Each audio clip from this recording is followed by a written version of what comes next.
वो क्या करती है, पावर लाइन रैम और रोम मिलकर बना होता है।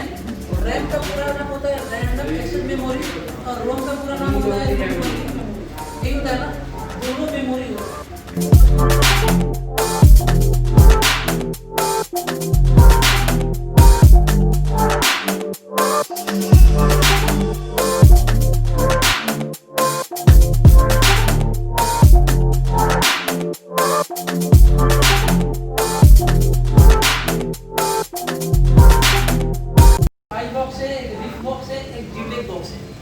जीटेक प्लस के नाम से आने लगा है।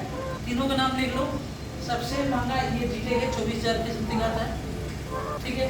ये आपका 16-17 हज़ार के समथिंग आता है, ये आपका 20,000 के समथिंग आता है, ठीक है। ये आ रही है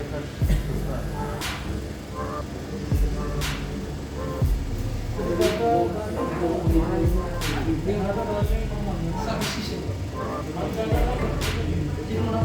समझ गए।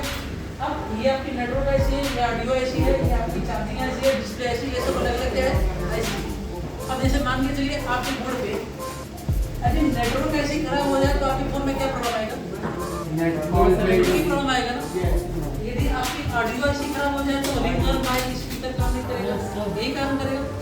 यदि आपकी चार्जिंग ऐसी खराब हो जाए तो चार्जिंग काम नहीं करेगा, डिस्प्ले ऐसी टच ऐसी खराब हो जाए तो टच डिस्प्ले काम नहीं करेगा, क्लियर। पर एक फोन को सॉफ्टवेयर से जब भी रिपेयर करोगे आपकी पावर ऐसी, सीपीयू ऐसी, यूएसबी ऐसी क्या होना चाहिए, सही होना चाहिए।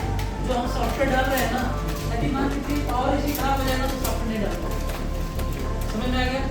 यदि सीपीयू ऐसी खराब हो जाए, सीपीयू ऐसी खराब होता है तो दो प्रॉब्लम आती है, या तो फोन डेड हो जाएगा, या मान लीजिए ऑडियो का क्या करता है, ये कंट्रोल करता है, समझ रहे हैं ना।